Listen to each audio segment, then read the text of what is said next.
Well, I am an admirer of Elisa's. Elisa has even worked for me, and the fact is that she is talented. What's it called? Kermit and Friends? Kermit and Friends. Kermit. But if Kermit, you're saying like not the to frog? do... Yeah, Wait. I actually have watched a few hours of Kermit and Friends. How many hours have you watched, Natalie? Oh, no. Probably indulged in 8 hours. Holy. My wife and I watched Benji's ex-girlfriends or whatever's going on. We watched this crazy podcast, and I have to say, this is one of the, probably in the top 5 things I think about right now. She has a podcast, but she gets to come on the radio. It is craziness upon craziness.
Hi, everybody. Welcome to Kermit and Friends.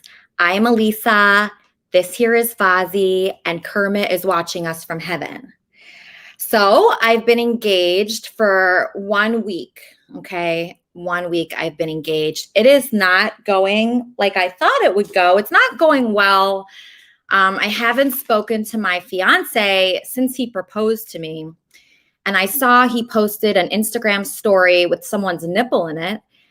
So that's not going well at all. 1 second. I'm just getting a call. Kermit and Friends.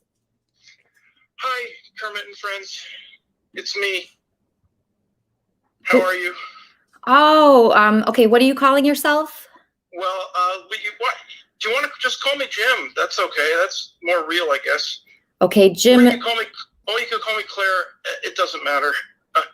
Okay. All I wanted to say was, over the past month or so, or month and a half, I've come to really enjoy Kermit and Friends, and it's been especially a good thing to have around over the past week.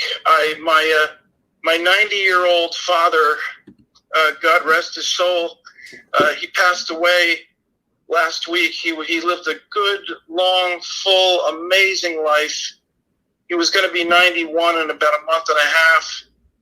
And I know that, I know there's a lot of celebration that's going to happen today on the show, and I'm very happy about that. But I really just, I wanted to thank you, Elisa, because of some heartfelt text messages I got back from you. You were able to not reveal this. I didn't want it revealed until, if we did it, we would do it today. And I just wanted to thank you for being, listen, Elisa, we've been through so many different phases together as co-entertainers or entertainers or whatever you want to call us, whatever we do, reality stars, whatever you want to call us. But you and I have been through so many different phases, and I'm just grateful for the presence of you in my life, as I said a couple times. So I hope this doesn't start the show out on a bummer, with the marriage coming up and everything. But Elisa, you're dear to me. I want to thank everybody for all the prayers that people have been offering this week. You know, I lost my mother to COVID back in May. I lost my mother to COVID back in May. And so this has been a crazy 8 months. All of a sudden, I don't have any parents anymore. They were very old. They lived a great life. They were married 67 years. And I'm so grateful for them. And now, if we believe this to be true, they're with Kermit in heaven. Thank you, Elisa. Thank you. My pleasure, Claire. Jim. Yeah, and good luck with the rest of the show. And thanks for letting me come on so early in the show. I really appreciate it. And let's have some fun and love and all the things that Kermit and Friends brings us. I'll do that for you, Claire. Jim, I want to have this show in memory, of your parents. Okay? So That's great. Do you think your parents would like Kermit and Friends? Well, they knew all about it. I mean, they said it was, I said, they said to me, well, would we like it? And I said, well, it's probably a little too blue. My dad used the term blue, for like dirty. So. Wait, you told your parents not to watch Kermit and Friends? No, I didn't tell them not to watch it. They said, what would we think of it? And I said, you'd probably say it was blue. Oh. So yeah, they watched a bunch of clips. They watched some live shows. They knew you. They knew of you. I got to tell you, they're if heaven is real, and boy, let's hope it's real. If heaven is real, they're sitting there watching, soaking in this show today with Kermit and everybody else who's passed. And all we can do is hope that that's the case. And anyway, Elisa, thank you so much for letting me come on. And good luck with the show today, and good luck with your marriage to Andy Dick. Claire, I don't think I'm getting married to Andy Dick anymore. I haven't heard. Yeah, I was prepared to be married today. I even wrote vows for Andy. No. Yeah. I wrote all these vows for Andy, and they were really heartfelt. And I haven't actually spoken to him in a week.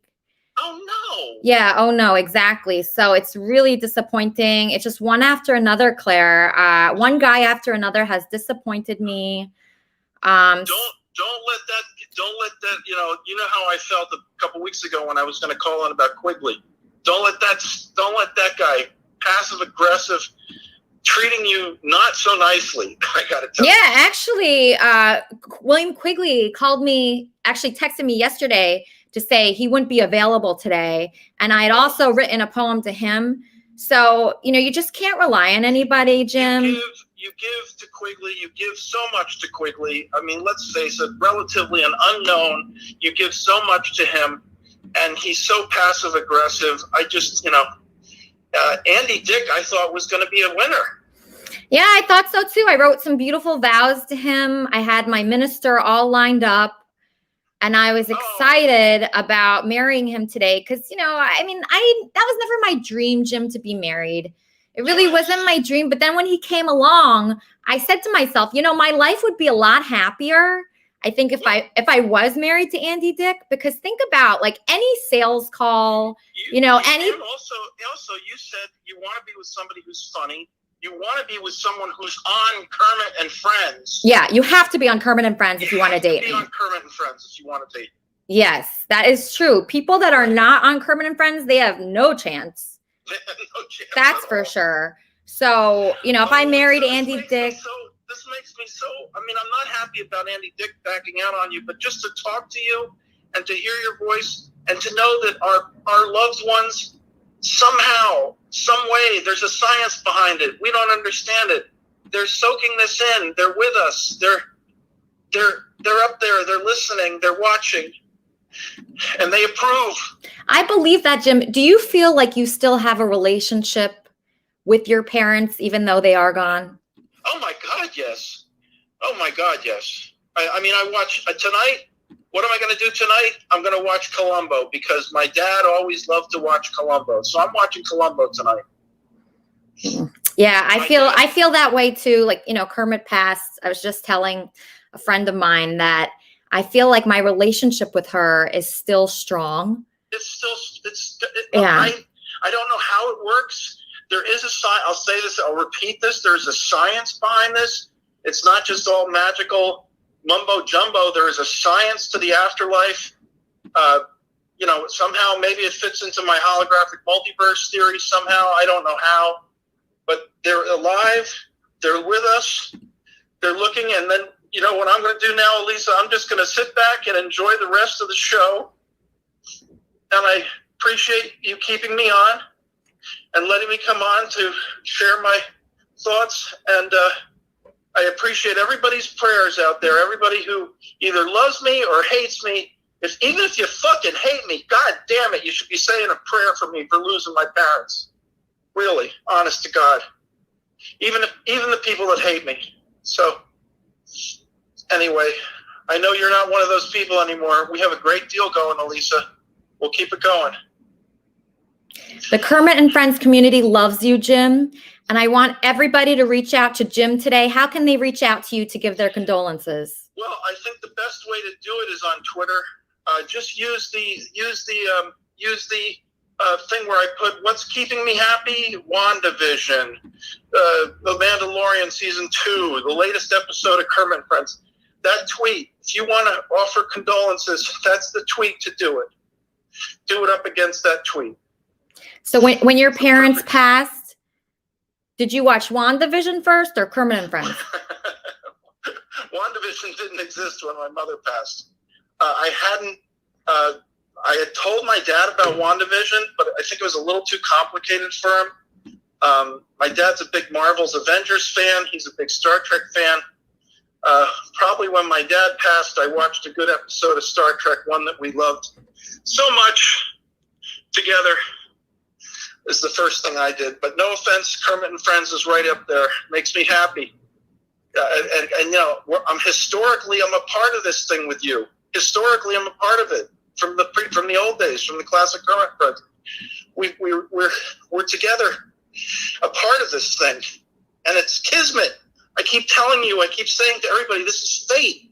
We're all joined together because of fate. This is our destiny. This is our destiny, Elisa. I believe that too. I'm getting a little bit worn out here. I gotta probably sign off, but thank you so much, and good luck with figuring things out with Andy Dick. And all I have to say about Quigley is no, hell no, Quigley. No, Quigley. Yeah, no to Quigley. I agree with you. Thank you for calling in, Claire. My love goes out to you. Always feel free to call in to Kermit and Friends. You are loved here, okay? Thank you so much, Elisa. Good luck with the show. Thank you. God bless you. Love you. Bye-bye. All right, Thank you. Bye. Bye. Okay, that was really sad, but happy in a way because, we're giving Jim, our love here. It's tough. These times are tough. It is Valentine's Day. That is never a good day for me. I've been engaged for a week. The guy completely ignores me. And then I see a nipple on his Instagram. I'm thinking, is it normal to play hard to get right after a proposal? Is that normal? I don't think so. I'm old now. I don't want to try anymore. I don't want to put in any effort. I'm putting 0% effort in now in my dating life. So the guy has to put in 100% effort. I'm not coming to you. You're coming to me. Okay. That's the way it goes from now on. If you don't show up at my door and do a lot of stuff for me, there's nothing that's going to happen here. Okay. So I'm waiting to see who wishes me a happy Valentine's Day today. Trumpster Bob will read a poem to me. I'm bringing on a guy that I met at a bar in West Hollywood. We're going to be interviewing him about, how he could be a prospect for me, waiting to see what people do for me on Valentine's Day. Coming on Kermit and Friends is a good idea. Relationships have been very rough for me this year. I had a guy unfollow me on Instagram while he was still laying next to me in my bed. Okay. I asked him why he did that. And he said that I posted too many things about my dogs. So can you please at least wait until I've taken my morning after pill to unfollow me? Come on, you guys. I do not like dating, poor guys, obvious. Oh, hold on one second. Kermit and Friends. Elisa, I think you should date Danny because he's in LA with you. That's his only qualification. And did you hear about his Valentine's Day massacre where he had intercourse with 3 different women in one day? Dipshit Mike, how is that a good quality? Oh, well, he can multitask. All right. Thanks for your call, Mike. Okay. That was Dipshit Mike. He's a great caller. I don't like dating a lot of different types of guys. I'm very specific. Poor guys, obviously they're out. I like to eat nice dinners and things like that.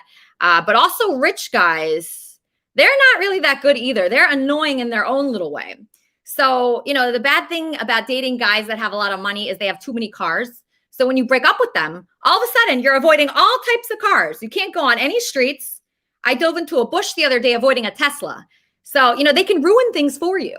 So before you date a guy, you have to make sure that they're not going to ruin things. There's some songs I can't listen to anymore. I can't go to the beach. I can't go to any farmers markets. No more Celine Dion. I mean, how fucked up does a guy have to be to ruin Celine Dion for you for the rest of your life? I'll answer that. Extremely fucked up. Before I date a guy, I have to think about what is he going to ruin for me? Does he barbecue? Don't you dare ruin cheeseburgers for me. I love them too much. But obviously now I can date Andy Dick if I want. The rest of my life would be better if I dated and married Andy Dick. I go into a car dealership or any sales call. My name's Elisa Dick. I mean, how fun is that? Any telemarketing call would be fun. Any sales call welcomed. I might, change my name to Anita Dick. That would be an even better life experience. How are you today, ma'am? Well, Anita Dick. We have a big show today. Barry Boss is out of the mental asylum and back on Kermit and Friends. Let's start with my co-host Sugar, who was out last week. How you doing, Sugar? Welcome back. Good. How are you? I had the 24-hour COVID, but I'm better now. You had the 24-hour COVID? Yeah. Didn't know that was a thing, did you? No, Dr. Rajiv Fernando didn't mention that last week. I missed him. I wanted to be on the show with him. He was the best thing that's ever happened to Kermit and Friends. I know. I can't believe he even came on the show at all. I can't believe any of us come on the show. Did you literally say, wait till I take my morning after pill before you unfriend me on Instagram for posting too many pictures of my dog? Oh my God, you are the funniest person I know. Well, it is a true story. I was in bed with this guy I was dating, and I saw that he actually added me on Instagram, but that meant he unfollowed me at some point, but he was in bed with me. And I was thinking, did he unfollow me like during sex? Like, did he reach over to unfollow me? Like actually during intercourse? So it's not entirely clear. I don't think that's in the Kama Sutra. So what did you think of, Jim called in, that was yeah. So he called in. That was so heartbreaking. So we have to be there for people in this community. I want to be there for Jim, for anybody that's going through a rough time. I think, all of us go through tough times. It's been a tough year for me. I know you've had a tough time recently. So are you feeling hopeful? No. No? Well, I don't know. Hopeful. I was looking forward to a wedding today. I was hopeful that you were going to get married. Yeah, I was hopeful about that too. I mean, there's so many things that are happening. There's so many moving parts to the show. Mm-hmm. So like Quigley quit, at least for this week. And then Andy Dick said nothing. He didn't even respond. And then my musical guest, Sugar Snake Soul, says he's going to be an hour late.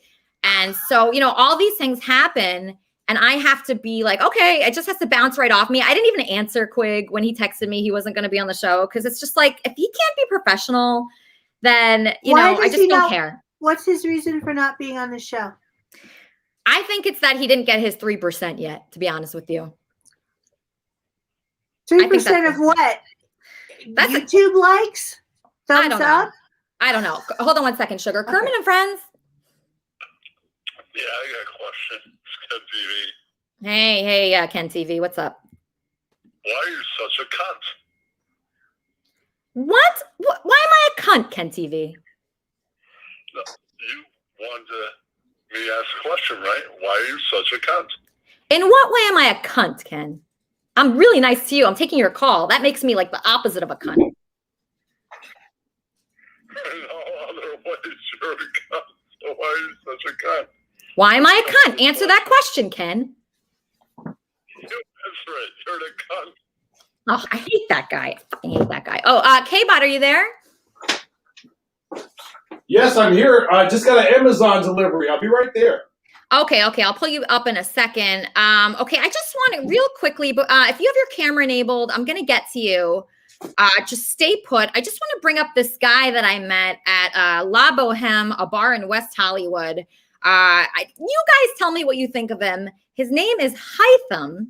Here he is on Kermit and Friends, a guy that asked me on a date. Welcome to the show, Hytham. Thank you. Delighted. Wow. So the fact that you're on the show is really shocking. Why? Okay, so usually guys that I meet in real life, they just do not come on the show.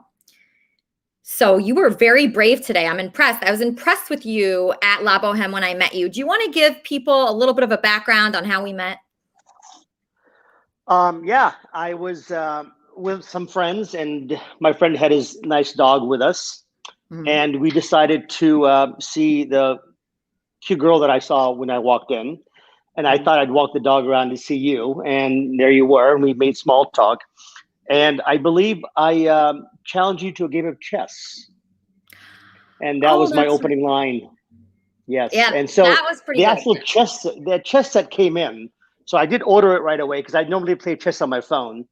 I'm delighted to see about how this chess match goes.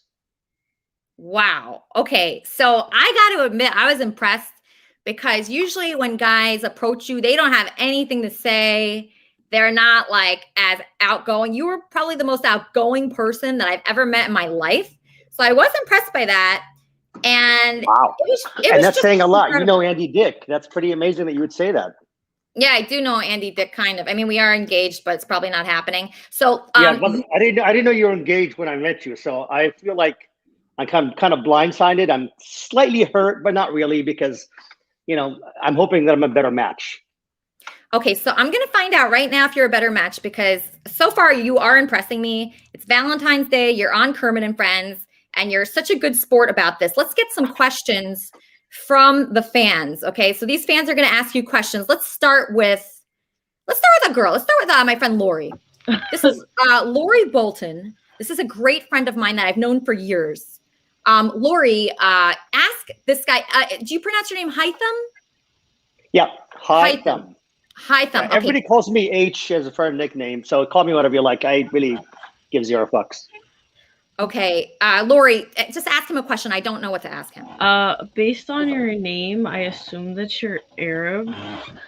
Are you Arab or like maybe Egyptian descent? I am Arab, yes. Okay.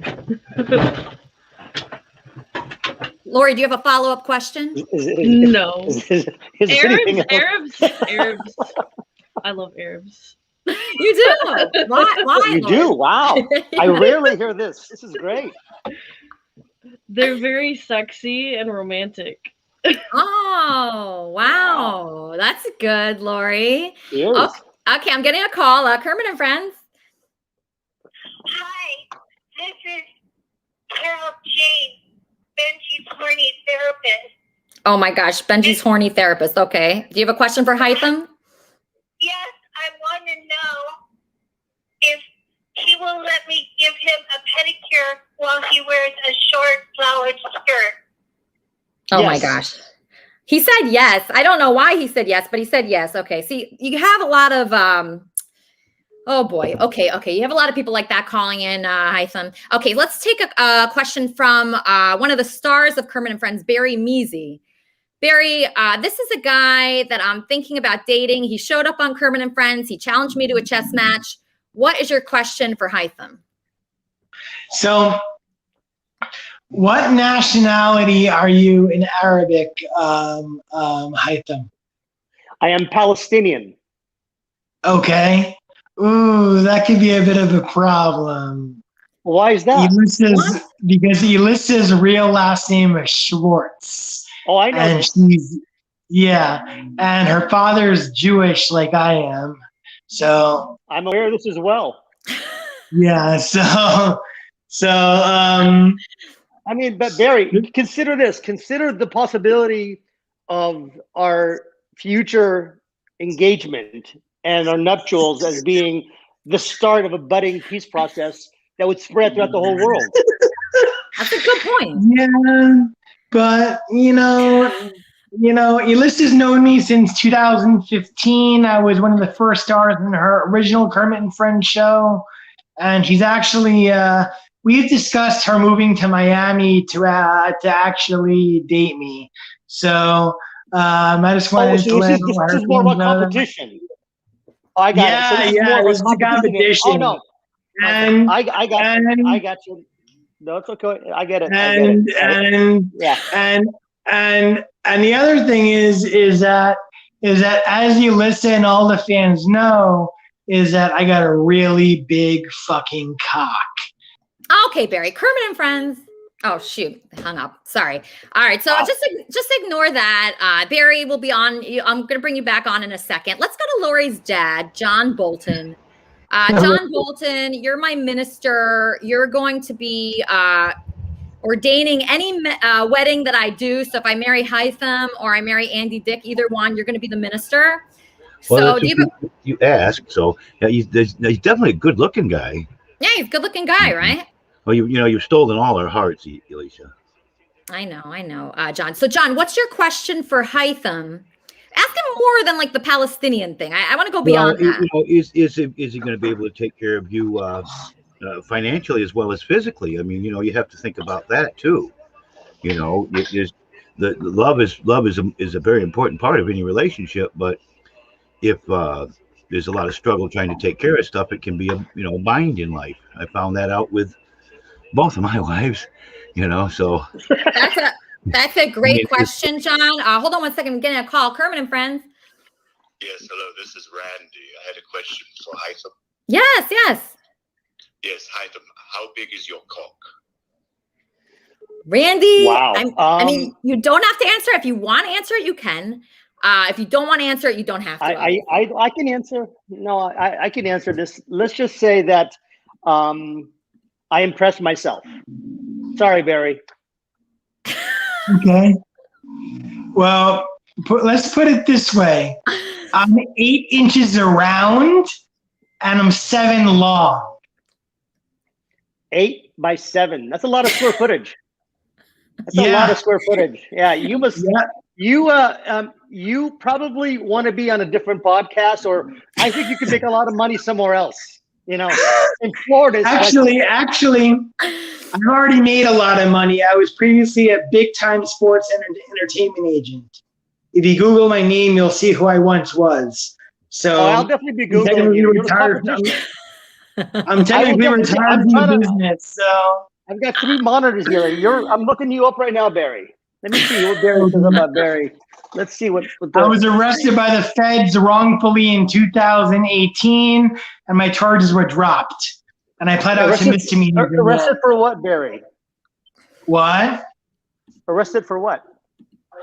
For allegedly impersonating a diplomat, but it was bullshit. I just ran a non-governmental organization underneath the United Nations.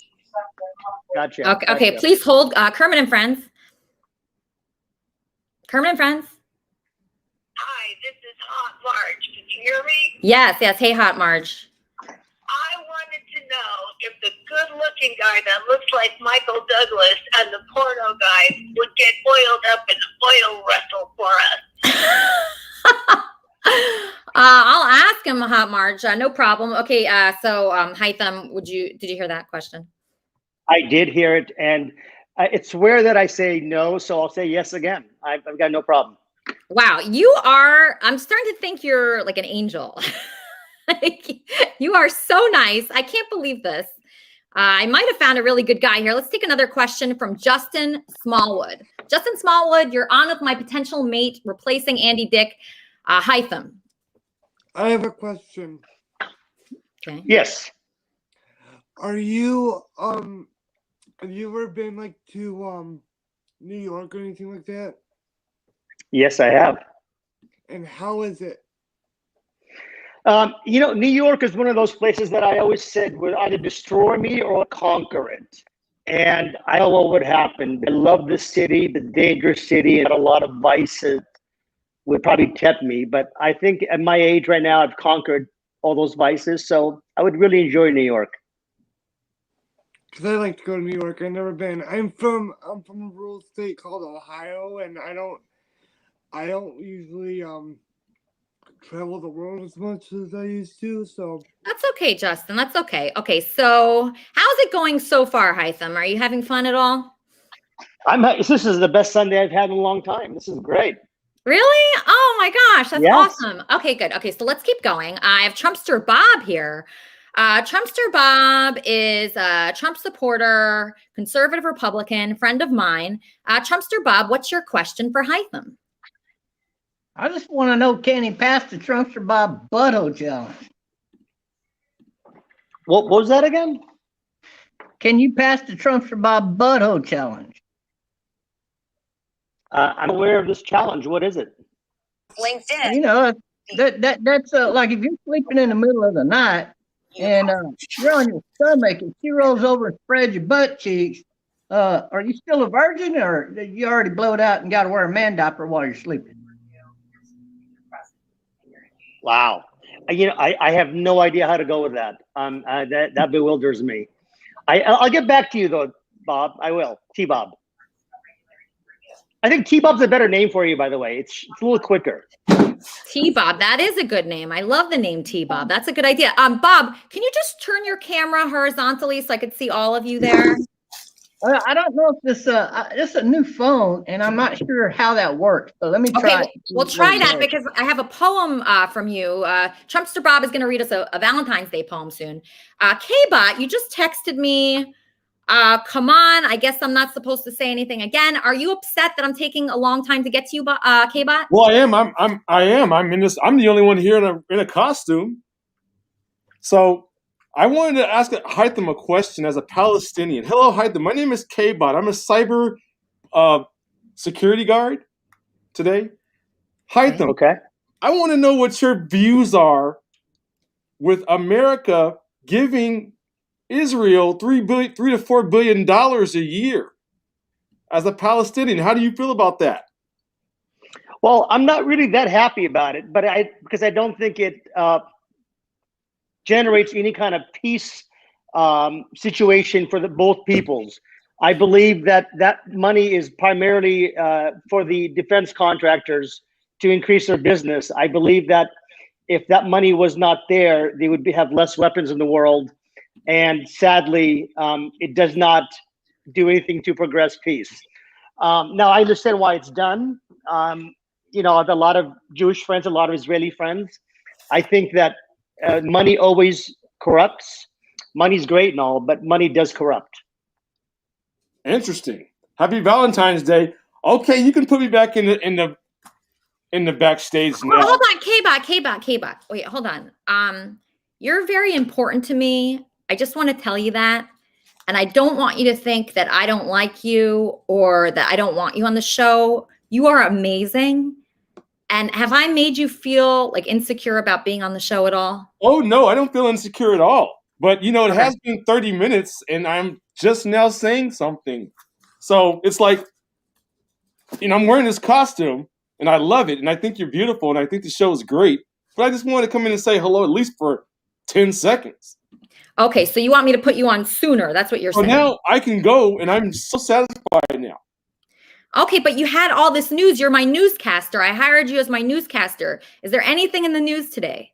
Well, it's Valentine's Day. A lot of people don't know how Valentine's started. And we get all our emotions wrapped up into it without really knowing how it began or why it's important. Why is Valentine's Day important as a society during the coronavirus? We can't even kiss each other. Okay? Baba Booey says K-Bot has demands. No, I don't have demands. Okay, so but you just want to be on the show sooner and you want to talk more. So you have to leave on your camera the whole show, okay? Because then you'll be on a lot and people are going to love you here. And then you can be in the Kermit and Friends fan club and you'll have fans and you'll really enjoy your life, okay? So I do enjoy my life. I'm very happy and I'm handsome too. You're handsome too? Yep, I'm good looking. Okay, I just want to tell everybody that has their camera enabled, I'm going to get to every person here as long as you don't leave. And the only time I get into trouble here is when people leave and then it gets too full and they can't come back. So K-Bot, I just want to express to you right now, I care for you. I think you're great. You're my newscaster. So that's a very important role here. And I wouldn't give that role to just anybody. Do you understand that?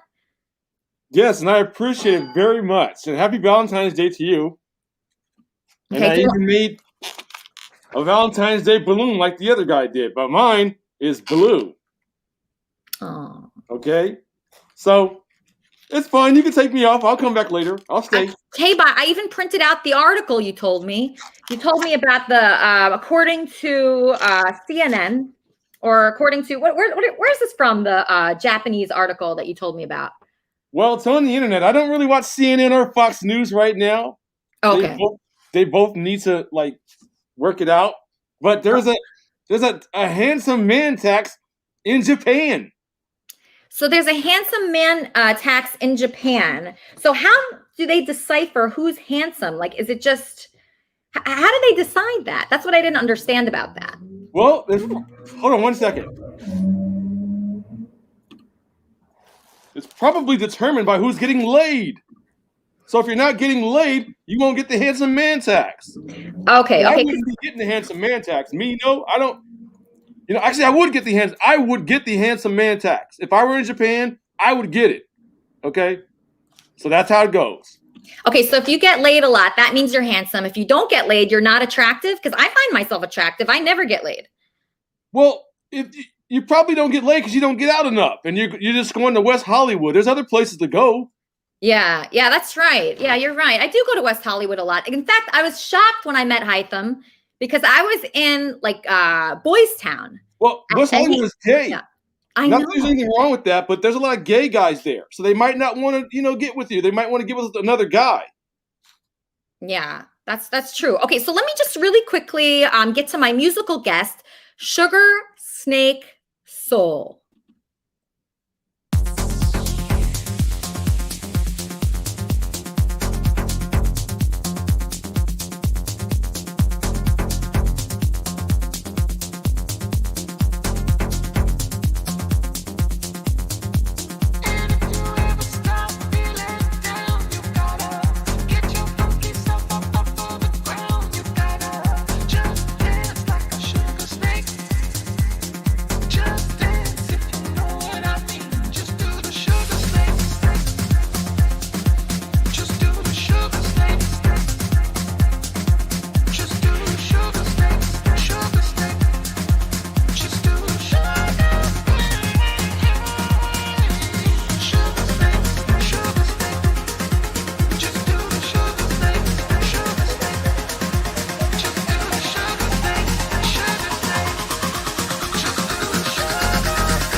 Questions. Bob, you look like a Muppet. You look like a Muppet.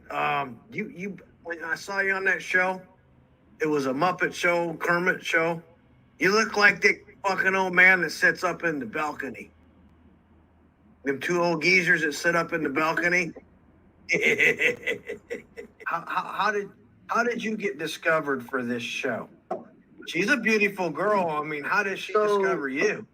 When did the realization become apparent to you that you had been discovered to a more popular show like this? And when you realized that you had been discovered, how did that feel at that moment, at that very moment? But some of us out here think that you did not work your way to the top. Did you sleep your way to the top?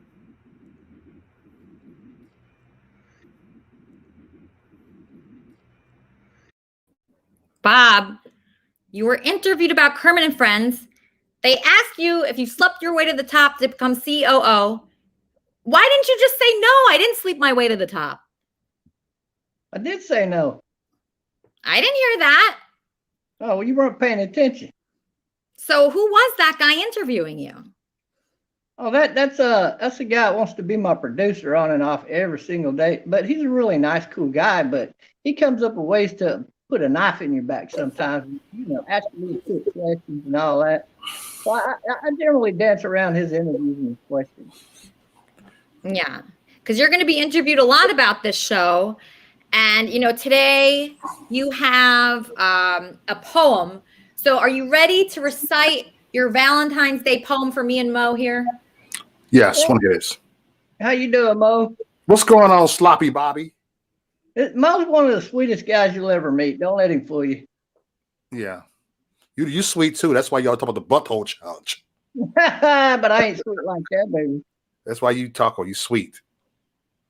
Hey, I just want to, hey, I'm sure everybody wants to know the truth, and I'm sure that Elisa would want to know the truth about a guy before she actually, you know, jumps in the sack with him. The truth about what? Whether a guy, you know, whether he likes to, you know, mess around with other men, or is he a straight guy? One of the two. Which way is it? Oh, do you think I should ask that guy that? The guy I'm considering dating? I think you should ask every guy that. I should ask that, the butthole challenge, but how do you know if you can pass the butthole challenge? Like, even if he passes because he says he passed, how do I know that he really passed? Tell him to turn around, bend over, and spread them butt cheeks, baby. Just like trying to put an application in to be a preacher.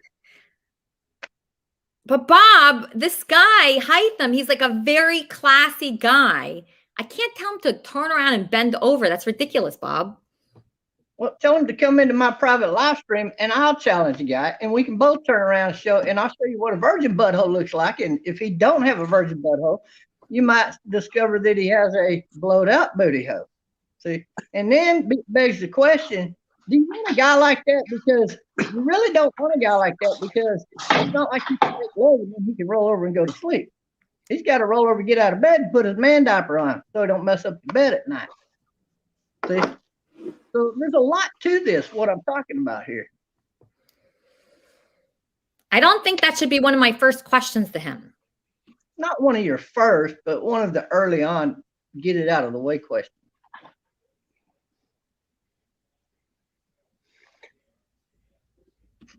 Hytham, any thoughts? Yes.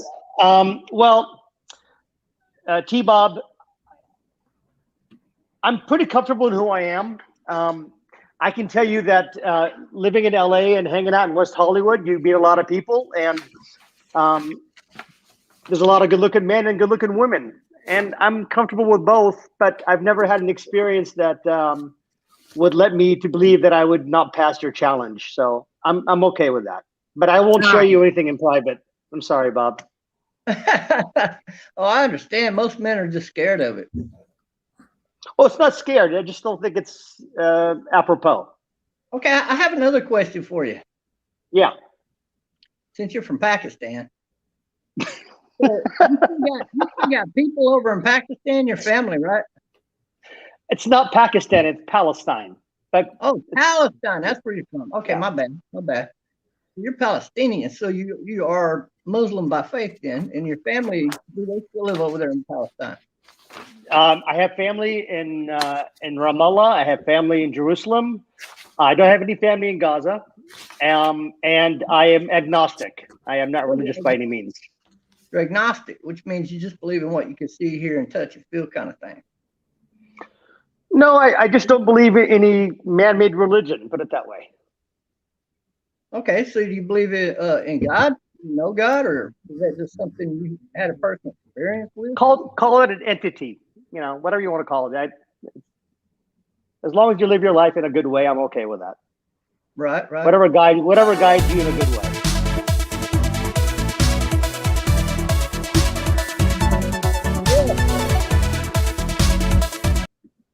Sorry, guys. By the way, that singer that you just had on, he's really good. Yeah, he's great. That guy, I've known him for about 10 years, I think. Let me ask him, actually. I think he's still here. Wait, is he here? Luke. Oh, here he is. Okay. Wait, Luke, just, I don't know if there's a way for me to talk to you without there being echo. Let me just check on that. Because I actually have a few questions for you because people don't know that much about you here. And I would like for them to know more about you. So let me see. Can you hear me now? Yes, I can. What would you like to know, Elisa? Okay, so what I want to know and what the fans want to know is when did you first start singing and playing music? And just give us a little bit of your background because they love your songs. They've been writing to me asking about you, but they don't know your background. They don't know that you were one of the top MySpace bands. Your band, The Summer Obsession, was one of the top MySpace bands, like on the front page. And then you had a record deal. And then you actually produced like Jeffree Star and a lot of famous people. So just give people the background on that, okay? Yeah, well, I just grew up loving music. I was raised in a musical household. I started playing piano when I was 3. I'm just very musical. I started writing songs when I was 7. And that just led me into a musical career that I'm very thankful for. And that's how I met you, Elisa, was through... Remember Corey? My man. Oh, okay. So that's not the Corey from here. That's this Corey guy. Okay. So tell people how we met. It was amazing. It was one of the most amazing things that's happened to me in my entire life, meeting you, because I wasn't like looking for you. It was just like a surprise, like a surprise and a blessing. So can you just tell people about how that happened? Yeah. My old manager, Corey Adams, he introduced me to Elisa. So I flew to New York to work with her. And she was so nice. She let me just hang out and work with her and stay at her place. And we made a lot of songs. And we've always had an amazing platonic relationship. We're really good friends. We've been really good friends for years. I really respect Elisa and everything she does. She's so amazingly awesome and nice in person. And so we've actually made a lot of songs. But that's about it, basically. It's all music. It's music life for me. And I love your show, Elisa. I'm a fan. Yay. Okay, great. So I'm going to bring Luke up later, but I'm going to just play real quick a song that Luke and I did together. It's called Unstable. It's from one of the most amazing times in my life. Luke showed up at my apartment in New York City. I wasn't expecting him. He came there and he sent all these boxes of recording equipment. And I'll never forget it. We lived together for a few months just recording music. This is one of the songs. It's called Unstable. I'm going to knock your teeth out. I'm going to give you a reason to get them straightened out.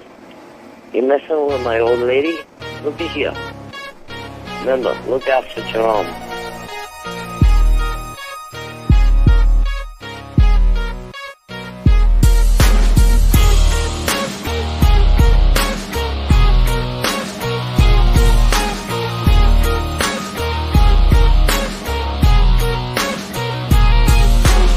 He says he loves me and would love to keep me. I wrote him a letter that's 10 pages long. Girl, I told ya, I'll think about it. You said you'd shape up, but I really doubt it. He said that I don't care or give a shit about him, but he touches me so right there, and you know I love that. I'm unstable. Why you dancing naked on tables? I'm unstable. Why'd you fuck the VP of my label? I'm unstable. You ordered how much porn on cable? I'm unstable. What? I'm unstable. Damn.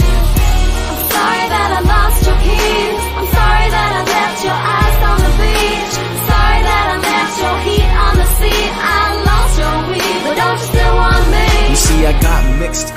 you're unpredictable. I caught you stealing my shrooms, that's despicable. I bought you a poodle, you exchanged it for a pit bull. Where's my head at now? Regretful.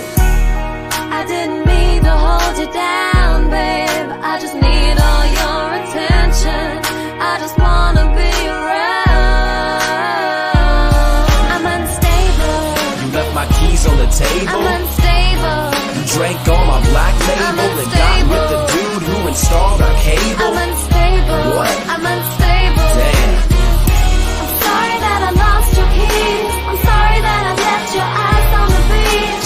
Sorry that I left your heat on the seat. I lost your weed, but don't you still want me? You loan my phone to your dealer. Spent 20 G's on a holistic healer. I'm sorry. Another BlackBerry upgrade. Yeah, I'm sorry. Damn. I'm unstable. Why you acting so hateful? I'm unstable. I can't believe how I'm ungrateful. unstable. You drank how many Red I'm Bulls? unstable. What? I'm unstable. Damn. I'm sorry that I lost your keys. I'm sorry that I left your eyes on the beach. Sorry that I left your heat on the seat. I lost your weed, but don't you still want me? You drank my Dom, and I ain't even getting none. You let that bomb into my candy apple 61. You got so drunk that you couldn't even stand up. What? I'm unstable. Damn.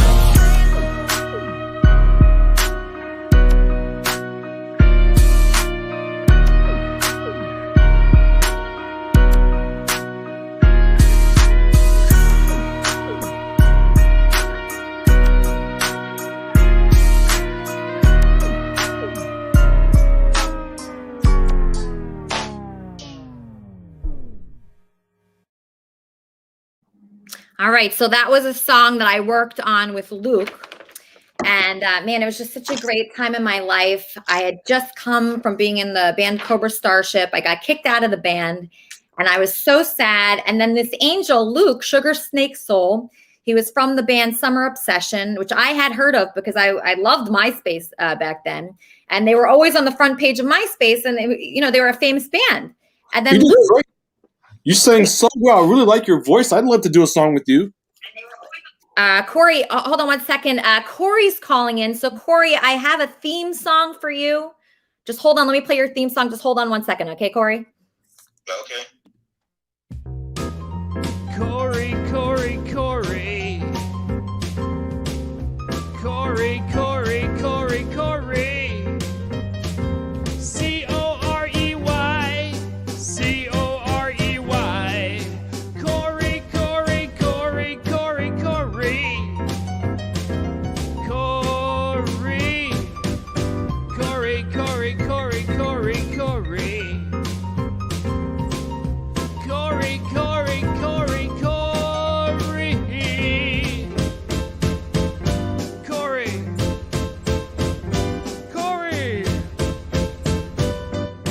Corey, Corey, Corey, Corey, Corey. C-O-R-E-Y, Corey. C-O-R-E-Y, Corey. Corey. Corey. Corey, Corey, Corey, Corey, Corey, Corey, Corey.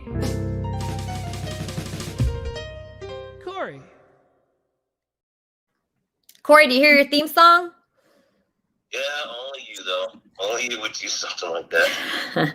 Well, it's a collaborative effort. All right, Corey. So what's going on? Where are you? I'm waiting to come in. Oh, you're waiting to come in. Oh, okay. All right. Okay. So come in right now. And because you're going to be hosting the after show. Okay. That's very important. I'll explain that when I get in. Okay. Okay. All right. See you soon. Okay. So that was Corey. So the reason why I want to explain this to everyone. Okay. So the reason why Corey gets to host the Kermit and Friends wrap-up show, the reason why Corey gets a theme song is because I can really rely on Corey. You know, he was the only one. I had a lot of people offering to do wrap-up shows and after shows and things like that. Okay, Sorry about that. Go ahead. Oh, that's okay. I had a lot of people offering to do wrap-up shows and after shows and this and that, but Corey is one of the people. Even when he didn't have one person watching his wrap-up show, he still was there and he was consistent. Okay. He was consistent. He kept doing it. He didn't care how many viewers he had. And that's the kind of spirit that I like. That's what I really love. You got to get on something when it's at the beginning and then you grow with it. Like Quigley, something that I don't like about Quigley, William Quigley, is he just decides, oh, I don't feel like coming on today. It's like Valentine's Day. I know he doesn't have a Valentine.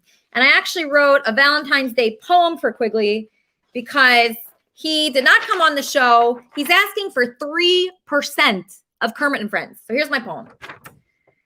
Love by Elisa Jordana. Love is great. Love makes sense. Love never asks for 3%. When you're not on camera, you do not complain and threaten to not book Andy Dick again. Love doesn't paint a picture and not send it to Lori. Love is nice, like Wendy and Corey. Love doesn't freak out week after week, complaining in texts and calls and tweets. Love is great. Love makes sense. Love doesn't ask for 3%. Right, K-Bot?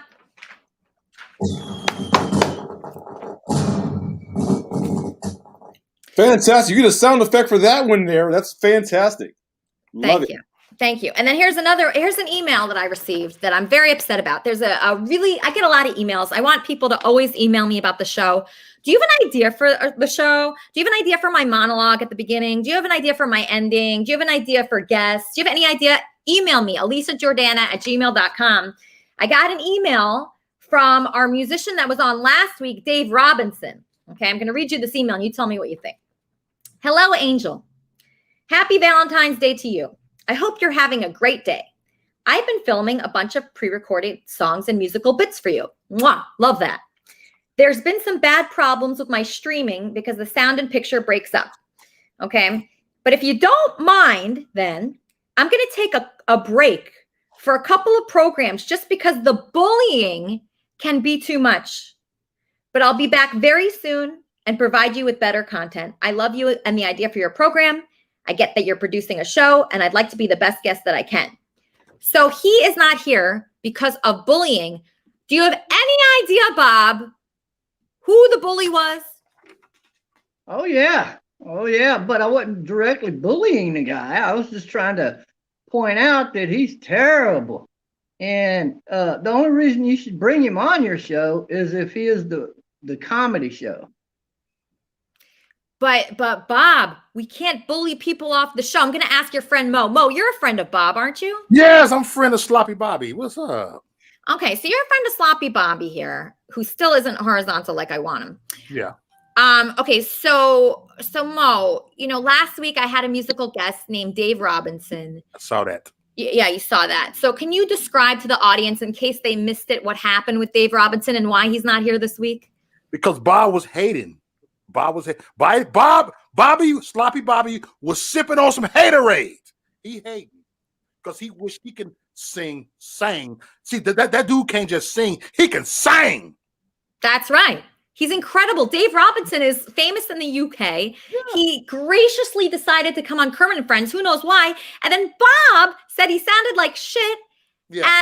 And I felt really bad about that because he didn't. And also his heart was in the right place, Bob. Yes. So Bob, you can't treat people like that. Mo, I know you have a YouTube channel and you deal with, Bobbish types. How do you deal with all the different personalities so that way you don't have people quitting your show? What I do, I just troll them back.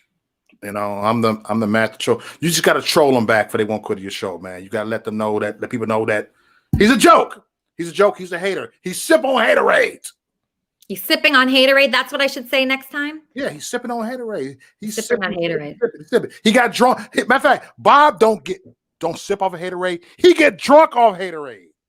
So why do you think he's such a hater? Because he has a good situation. He lives in a mansion. Yeah. He has that beautiful green wall. How can he be a hater? Too much haterade. Maybe if he kicked the haterade, he can sober up. Bob, can you do that? Yeah. Oh, I don't hate Dave. I think Dave is a really good guy. No, you a hater. He sounds like a couple of cats in heat when he sings. And that people that sing like that just give me a headache. And I know I can't be the only one. Oh, somebody's calling me. Kermit and Friends. Yes, hello, Elisa. This is Randy. Oh, it's Randy. Hey, Randy. I have one theory as to why Bob is bullying. Oh, yeah? What is your theory? Well, it's quite apparent that Bob is a closeted homosexual. Aw. Expressing his feelings and he's taking it out on others. He's quite disgraceful. You're quite disgraceful, according to this guy, Randy, Bob. Thanks, Randy. I'm just being honest and telling you how it is. I mean, that's just the way it is. I'll try to be nicer, though. I can just turn the volume down when people like him are on the show and then turn it back up when they're done. It's not a problem. Okay, all right. So, as long as I have you here, Bob, do you want to read your poem, your Valentine's Day poem? Yes, I wrote a poem for you, and I actually wrote this poem, and I never write poems for anybody. Okay, just turn your camera the other way. Just turn it around so it's flat. I can't do that because this phone ain't doing that, and I got to figure out how to get in the phone where I can turn it like that. Okay, okay. Well, we'll talk about it later. Okay, so read your poem. Okay, my dear Elisa, you're so fine. My sweet love. Some people may say that our love was caused by thunder and lightning. Hey, whoever's calling me, please stop calling me. I'm trying to read a poem here. Yeah, just ignore it. Just keep going. Some people may say that our love was caused by thunder and lightning. Now, while that may be true, our love is fueled by the fire that is burning in my heart for you, and by the fire that is in your heart burning for me. It is such a fire that it will never grow dim, for it is as strong as any love in the heavens above. Oh, my sweet Elisa, baby, our heaven is but a kiss away. For from the touch of our lips, a spark is thus born in the heavens above. Our love is so powerful that even the gods in heaven are jealous to this day and forevermore. It is our love that makes every god in heaven lust to be human, so that they may experience our true love in the way that they see our true love. My luckiest day ever was when the gods created the stars above, and you are the brightest of them all. Shining so bright and true, you are without a doubt the loveliest star of them all. Our love is like a river flowing to the end. However, not the end, but rather the beginning of a waterfall pouring into the ocean. It is the beginning of our mighty love. So let the heavenly cats and dogs scream and howl for all to hear. Just let them scream. And that thunder that sparked our love, they all hear is the sound of our two hearts beating so fierce. So as I gaze upon you, shining so bright, I ask you to be my shining star and my Valentine forevermore. So now that I pour my heart out to you, what say ye, Elisa, my true love? Wow, Bob, that was really beautiful. That was a beautiful poem. I'm really impressed with you, Bob. Really? Because I've never written a poem like this before. Well, that was an amazing poem. It almost sounds like you didn't even write that poem. No, I did. That's my original poem writing. You cannot find that poem written anywhere. I wouldn't imagine. All right, let's ask everybody what they thought of your poem. Let's start with Mo. Mo, Bob's poem. Rate Bob's poem from 1 to 10. What do you think? I think it sucks. Aw. I think he'd put it hard in it, and he just sound like Sloppy Bobby, the Sloppy Bobby I know, But I give you a Mo's on that hating juice right now. Yeah. No, he's not a haterade type, I don't think. Sugar made this clip for Kermit and Friends from Barry Boss. So Barry Boss is back from the insane asylum. I want to interview him about his time in the insane asylum.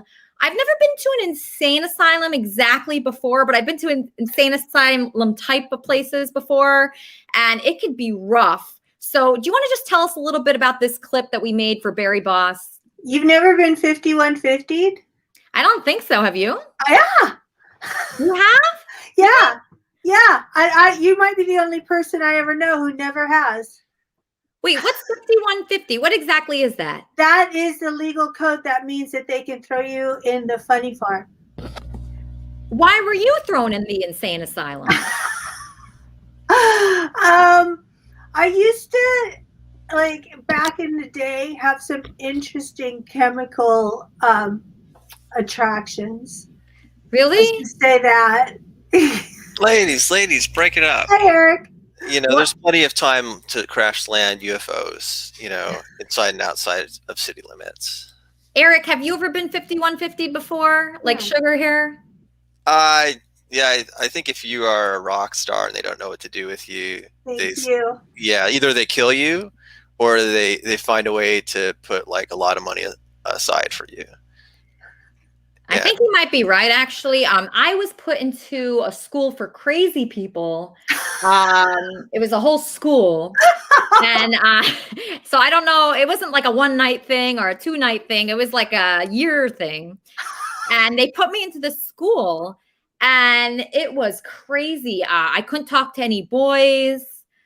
They were really mean. There was like groups. They put me in a sex and love addiction group where I had to go to group meetings all the time.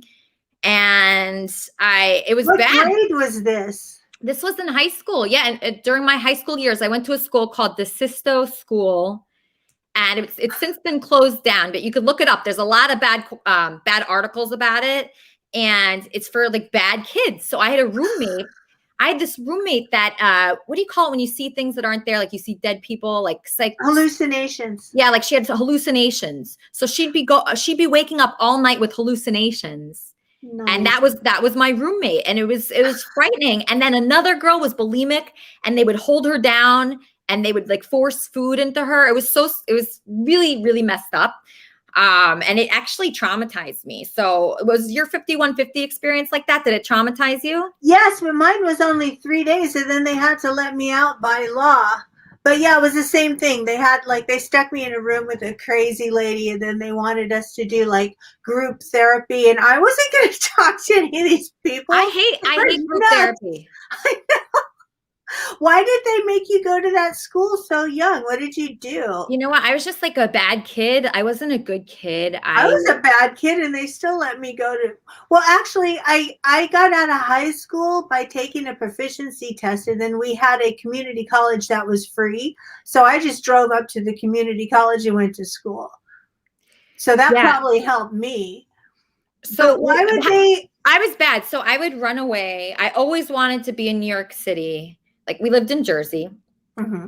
And I always wanted to be in New York City. I always wanted to like do fun things. Like I was always chasing fun things my whole life. And I didn't want to listen to anybody, any rules. I never liked rules. I was never good with rules. I didn't want to go to class. I didn't enjoy school at all, except for the school play.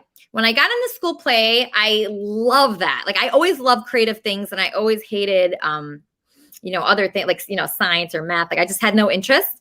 And so I would run away. I wouldn't go to school and I just loved boys. I was boy crazy. I was so boy crazy. And I think back and I'm like, okay, was I just boy crazy or was I just looking for attention? Like I needed a lot of attention because I was insecure or something. No, we were boy crazy. When I go back and I see pictures of those boys that I thought were God's gift, it's like, yeah. It's just a regular kid. Yeah. Like, oh my God. Yeah, I think I was I wish I wasn't like that. I wish I would have enjoyed school more or been a little less, but I'm the same person now.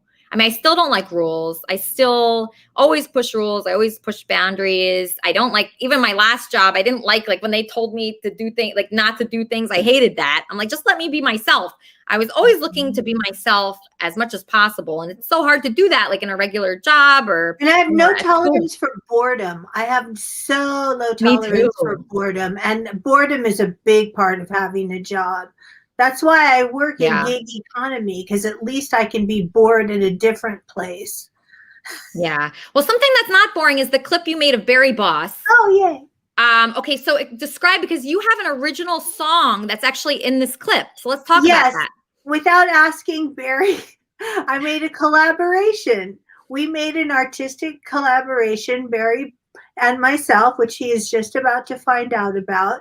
And I used some of my music and some of his voice messages to you. And everybody, this is my Valentine's Day gift to all you lovely Kermitarians. I love you all, and please enjoy.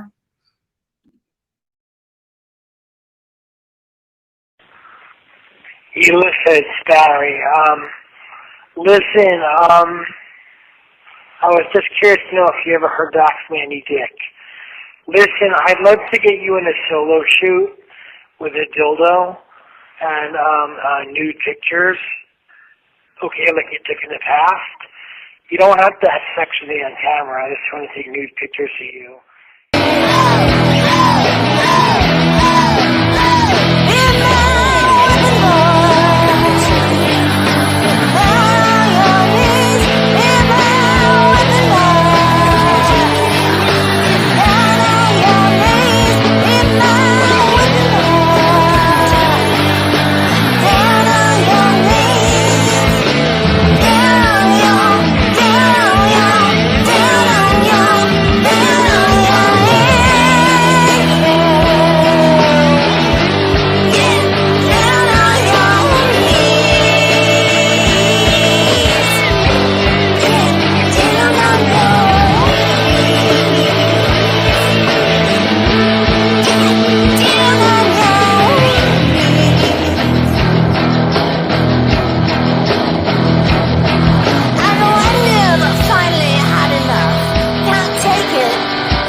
But I know you haven't had sex in like 5 years, and I know you need some.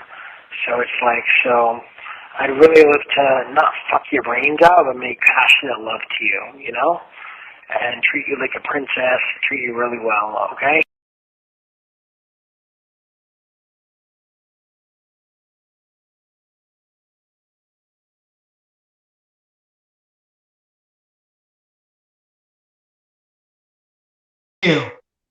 Barry. There you are. Okay, Barry. So you're back on Kermit and Friends. Tell us a little bit about your life in the past, few years. So, well, first of all, I got a last question for Hythen, if I can ask it. It's a joke. Okay? It's really funny. All right, what is it? I'm afraid.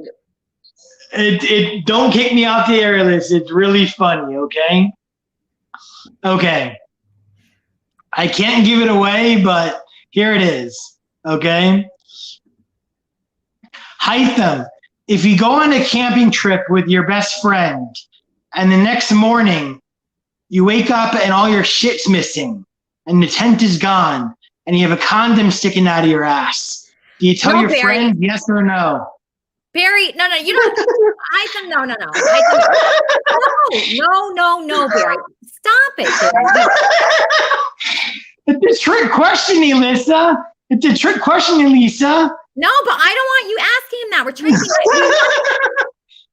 Barry. It's really funny though. Get it? Because if you say yes, you're admitting to it, and if you say no, you're still admitting to it. I don't like Get it? trick It's a trick questions, question. Barry. I don't like trick questions. Okay. Well, it was a joke I heard inside the loony bin from this guy who was really chill and cool. He's actually ITP, they called it, incompetent to proceed. And basically it was in the state hospital. Like, I heard his joke like a month ago. It was really funny. Okay, so Barry, This guy- it's Valentine's Day. Yeah. It's Valentine's Day, Barry. Yeah. Will you be my Valentine, Elisa? Well, I guess I am available. Cool. So I do have another Valentine though, as you know, which is Brianna, but I want you to be my Valentine as well. So oh, Elisa, do you mind telling your fans what we've been talking about lately? Just about like how you're thinking of, how you want to move to Miami in like either June or July this year once your show takes off, to be with me, because I really treat you well and I'm super sweet and I'm really nice to you. I'm not like I am on the show towards you in real life, as you know, and you can confirm that for people, So what would you be like if I somehow, there's like a huge earthquake here and I had to move and I had to go there? What would my life be like? So basically, your life would be a lot of fun. It would be a lot of fun. So it's like, so we'd go out to fine dining restaurants, like Balance, or, like fine restaurants like Prime Italian, Prime 112, like all this free to fine dining, Joe's Stone Crab, like all this kind of stuff, Billy's Stone Crab, like, really nice places in like South Beach, like really nice places.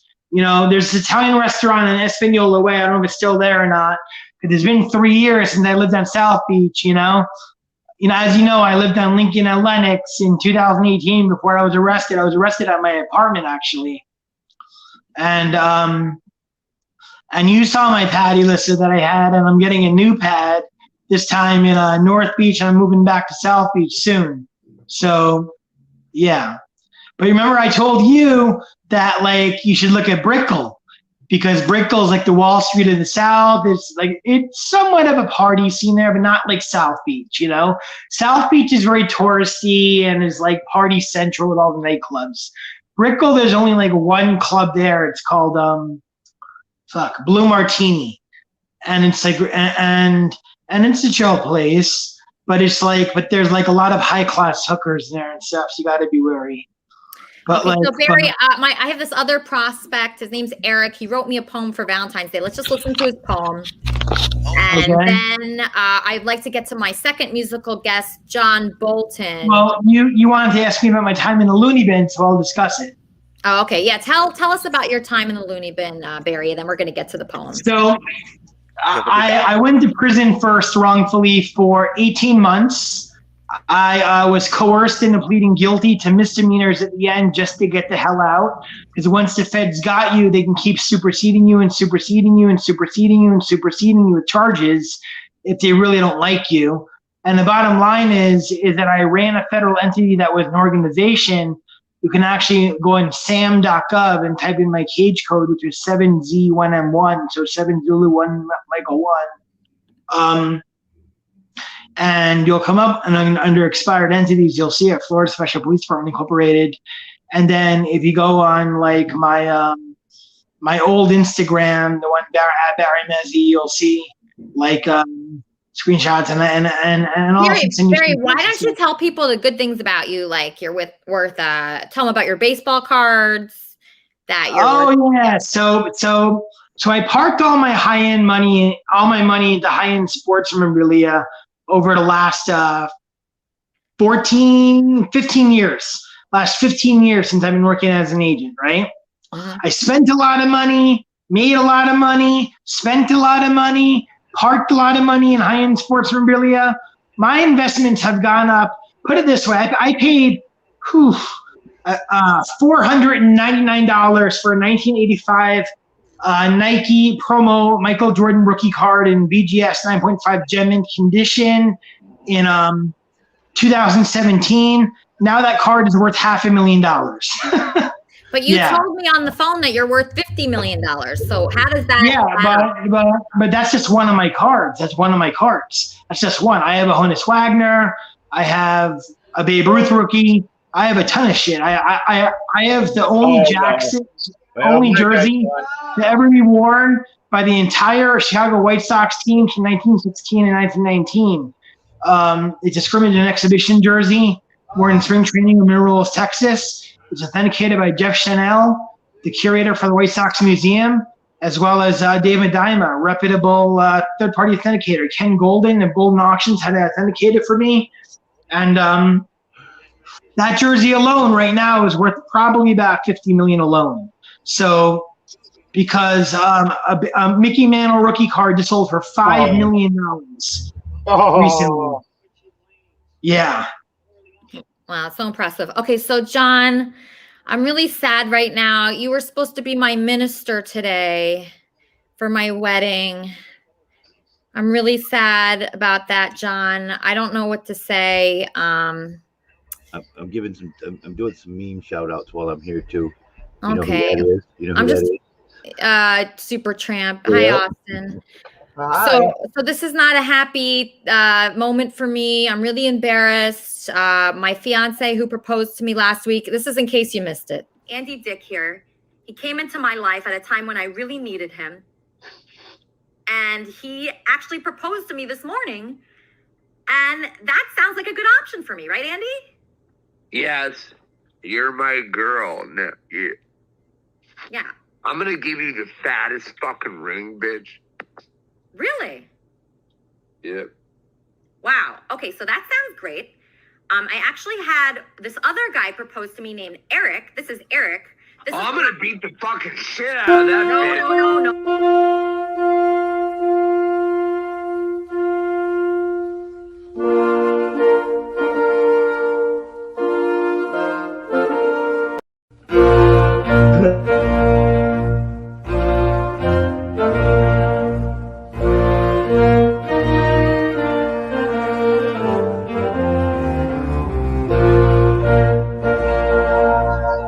Sorry, I had my. Oh, it's Eric that caused it.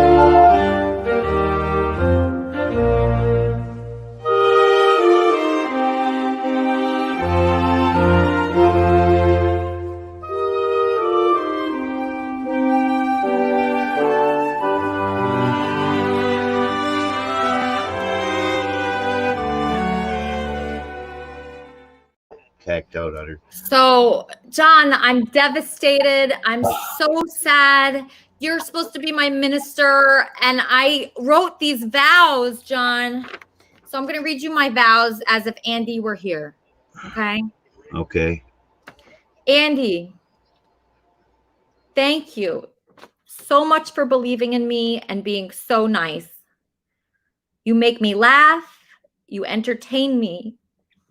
I know I'll never be bored with you. You lighten up the world when the world needs it most.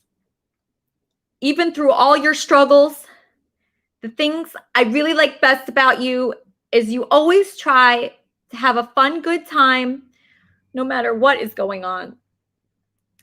So I remember the one time we went to Target and everyone was saying hi to you. And you told them all about Kermit and Friends and how great the show was. He said that even though he didn't have to, you know. You didn't have to do it, but it was really super nice and I appreciated it. So, sometimes you'll call me on a Sunday morning and you'll surprise me to tell me that you'll be on Kermit and Friends and to send you the link. I love when you bought those birds and chickens and got so much excitement from that. There's a million things that I love about you, Andy. And now John will perform our love song for us.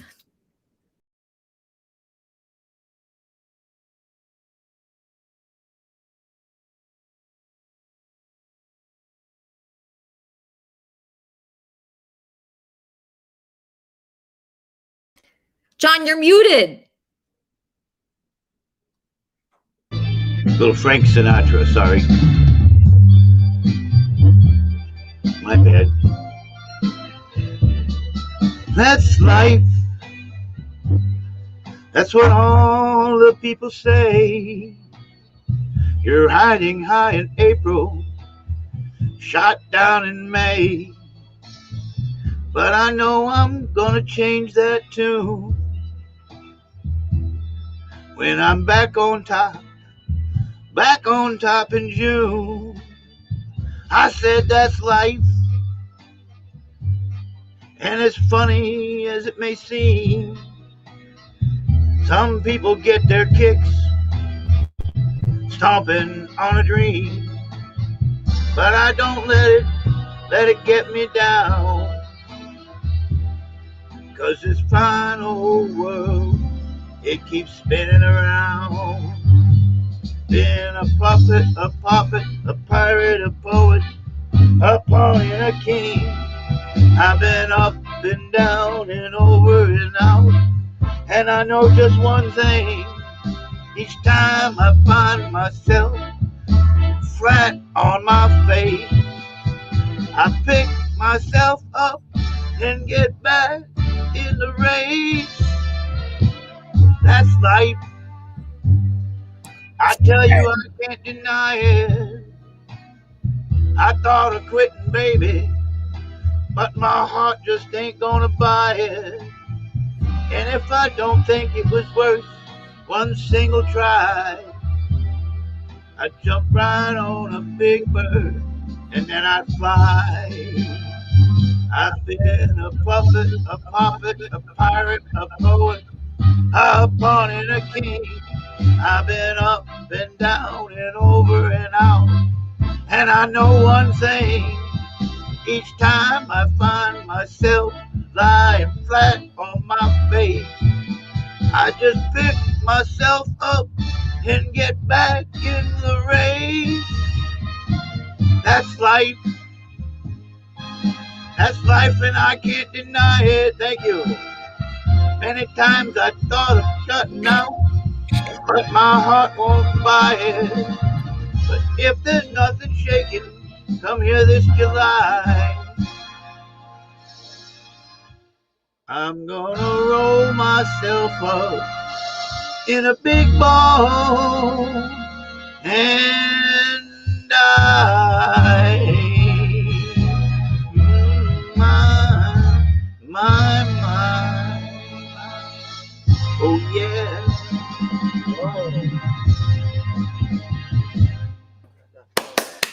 Beautiful, John. Absolutely beautiful. You were supposed to be my minister today, Here's but a card for you.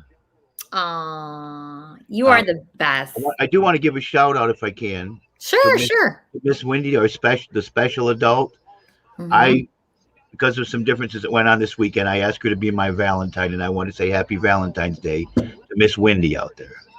Yes, happy Valentine's Day She's a to special Wendy. lady. She is. Everybody here is very special. Wendy is special.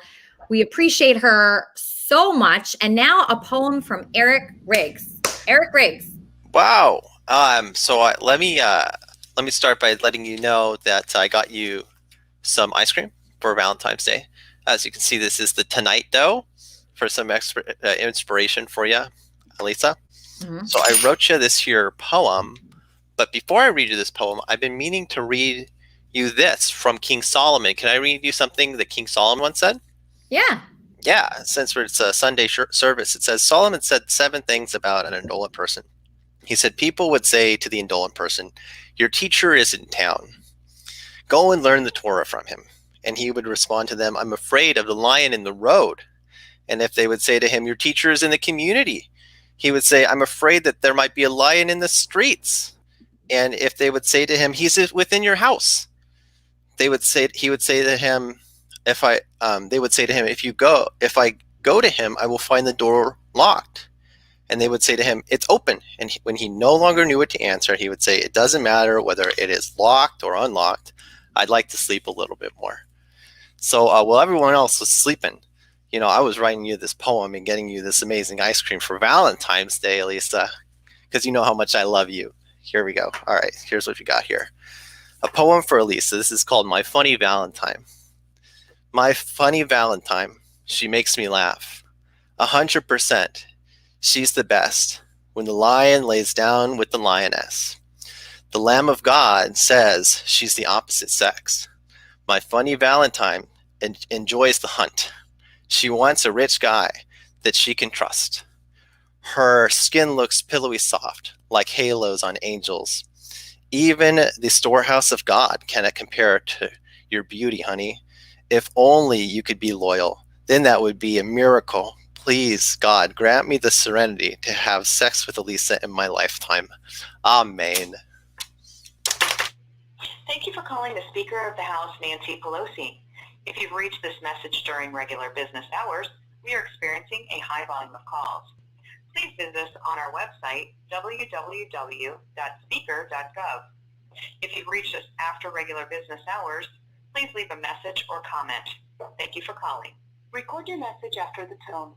When you've finished, you can hang up or press 1 for more options. Yeah, this is Trumpster Bob. Hey, I got some fans watching my live stream that wanted me to call you Nancy Pelosi and ask you a very personal question here. Okay, we got a little running bet going. How do you feel about boob jobs? And have you ever had a boob job, or do your tits sag down past your fucking waist or what?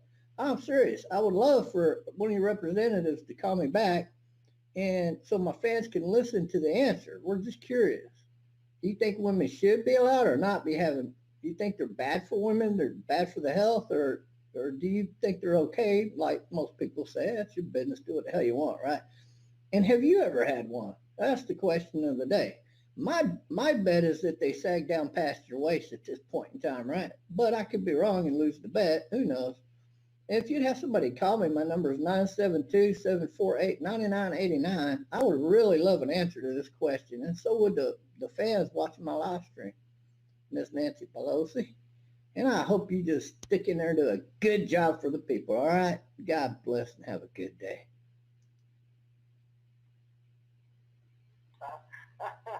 I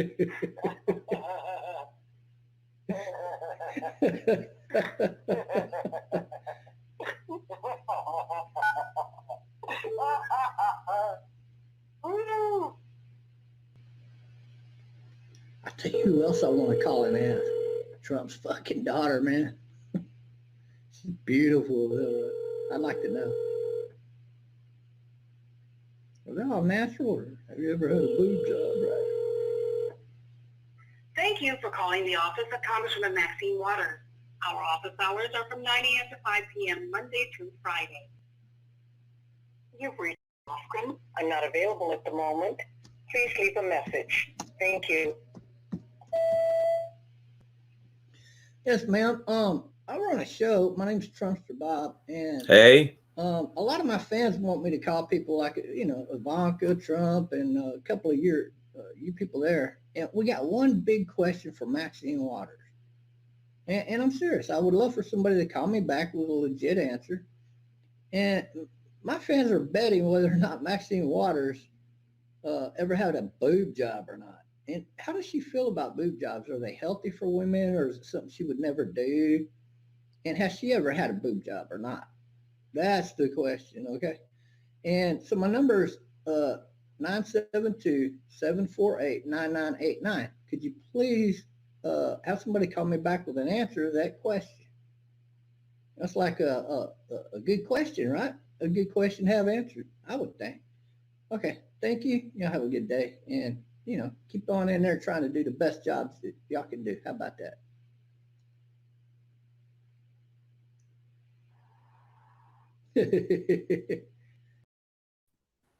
All right, Corey, what's going on for the wrap-up show after this show today? I already texted you about that. Do you remember my text, Elisa? Corey. I love the song.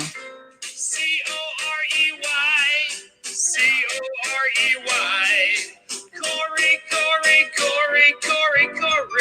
So what's going on? What's going on with the wrap-up show today, Corey? Well, I already texted you. I got called in for work, so today's there's not going to be no wrap-up show. I'll pick it up next week, but I got called in to go into work this afternoon. Okay, maybe somebody else can do the wrap-up show just for today, because I think we do have a lot to talk about.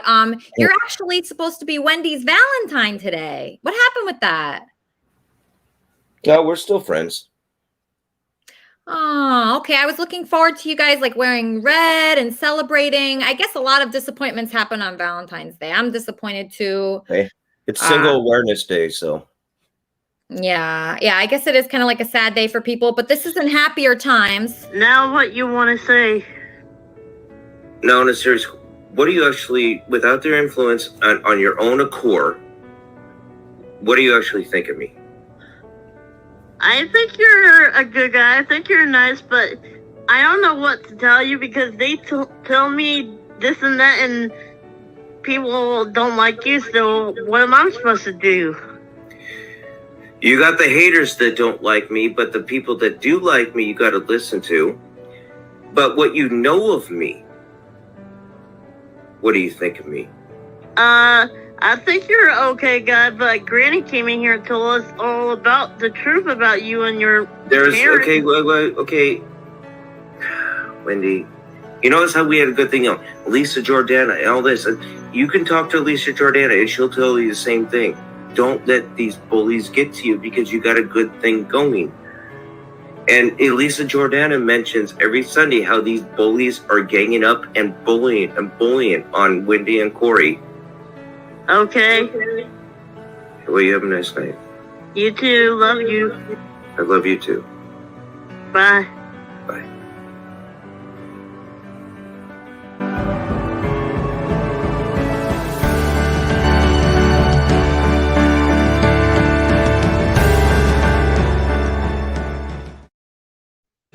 All right, so that's not happening today.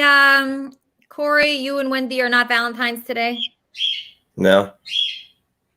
All right, well, I just got a great offer from Lori Bolton to host the wrap-up show for Corey. Corey's working today. Lori, are you sure? Yeah, I'm scheduling the StreamYard right now. Okay, great. Okay, perfect. That's very nice of you. I just want to know who's going to be my co-host. Okay. If I have any Good question. takers, DM me. All right, so if you're interested in being Lori Bolton's co-host of her wrap-up show for Kermit and Friends, we have a lot of options here. It's been a good show today. There's heartbreak involved in Valentine's Day, I think. It's not just happy times. Is that your dad I hear in the background? What's going on? Yeah, he just opened up the door and he's talking to me. I didn't hear anything that he said. Son, what the heck is going on? It's Lori's hosting the wrap-up show. Well, I said she got a built-in one. I'm still down here.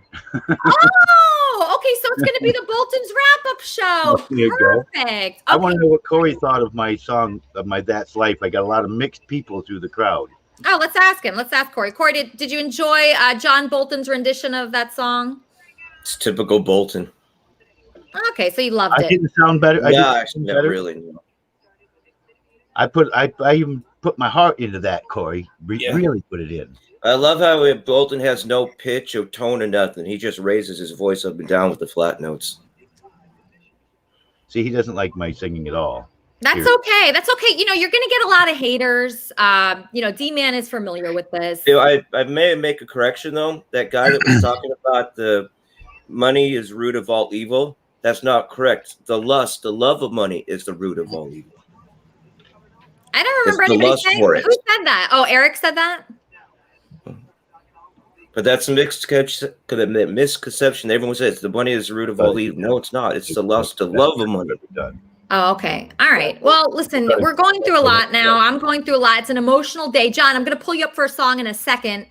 It's an emotional day for people, I think, Valentine's Day. We have like these things that we want to happen. D-Man, can you relate to that at all? How do you feel about it being Valentine's Day? Well, I would say last few years, it's just not a very good holiday for me, if you call it a holiday. I want a real relationship with somebody, but it seems like it's very difficult to find a loyal person that's going to stick with you. It is hard. Yeah, people are not loyal. That's for sure. So when I think about that, I'm just like, I got to be loyal to myself. I had this octopus guy that I was in love with. I was in love with this octopus. And I wrote all these songs for him. And listen to what he said about me, Barry. You won't even believe this. Barry, look at what he said. I'm going to show you. You have a lot of interference. Fix your microphone, Barry. But this is what this guy, I was really in love with this octopus guy. And I listened to him all the time. I'm still a fan. And this is what he had to say about me. Do you still talk to Elsa? Do you love Elsa? Elsa, Elisa? Elsa the cat. Elisa. No. I'll never talk to Elisa Jordana ever again because I'm forbade. I'm only doing this as a special appearance for you. Elisa Jordana is dead to me. And she should be dead to everybody. She's a parasite, she's untalented, and she's a psychopath. You know? Did you hear that Elisa is getting married to Andy Dick? Yeah. And she got skin. The skin between her arms, which is kind of flabby on her arms, and to the back is kind of looking weird. It kind of looks like I was told it looks like fried pork skin. No, she got manos de chicken, the like hands, whatever she says in Spanish. But she also said she got chicharrona underarm skin. So that's what the last guy said about me. Barry, terrible audio, Barry. The worst audio ever. What is going on? Yeah, so my place where I'm living, as I got out of the state hospital, is a lot of noise here. So, anyways, I wanted to say that Michael DeSisto, huh? Well, I used to go to the DeSisto school. That was the school that I got sent to. I know. I almost went there. You did?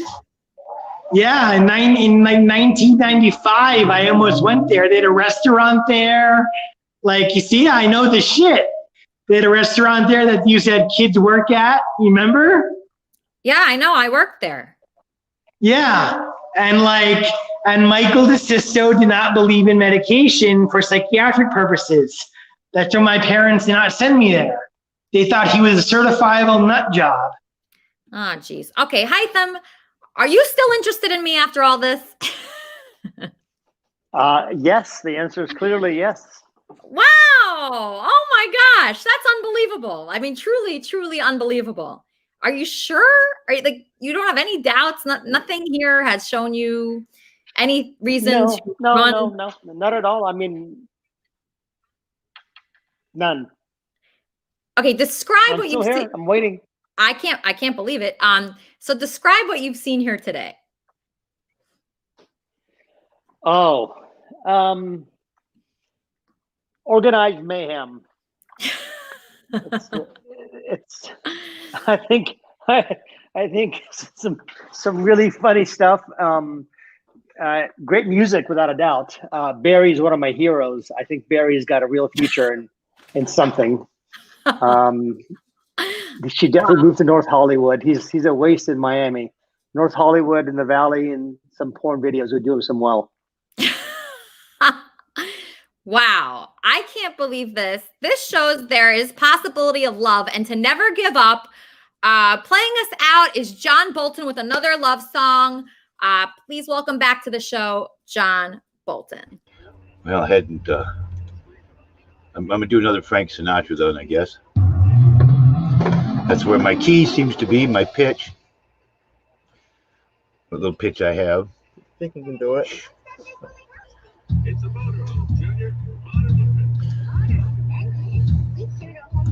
Sugar said, stand up. Fly me to the moon. Let me play among the stars.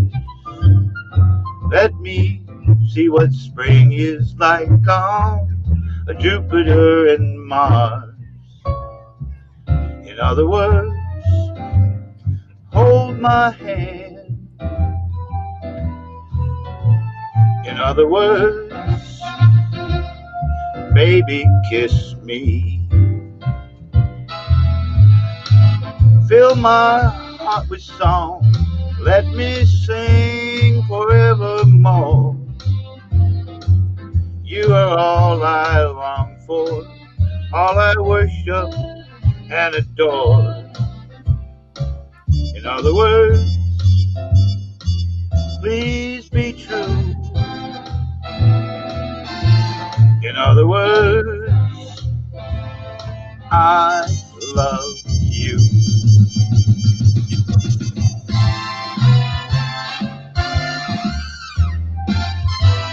Makes you want to do the old soft shoe. Wish I could move and do that.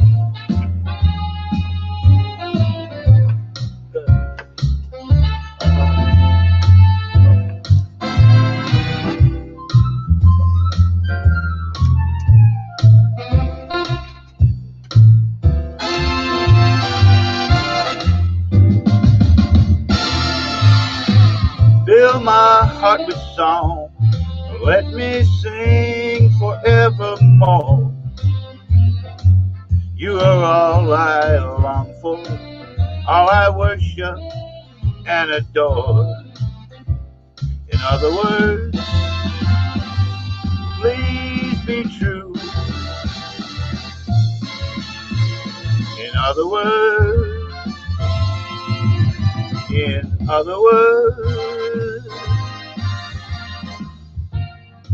I love you.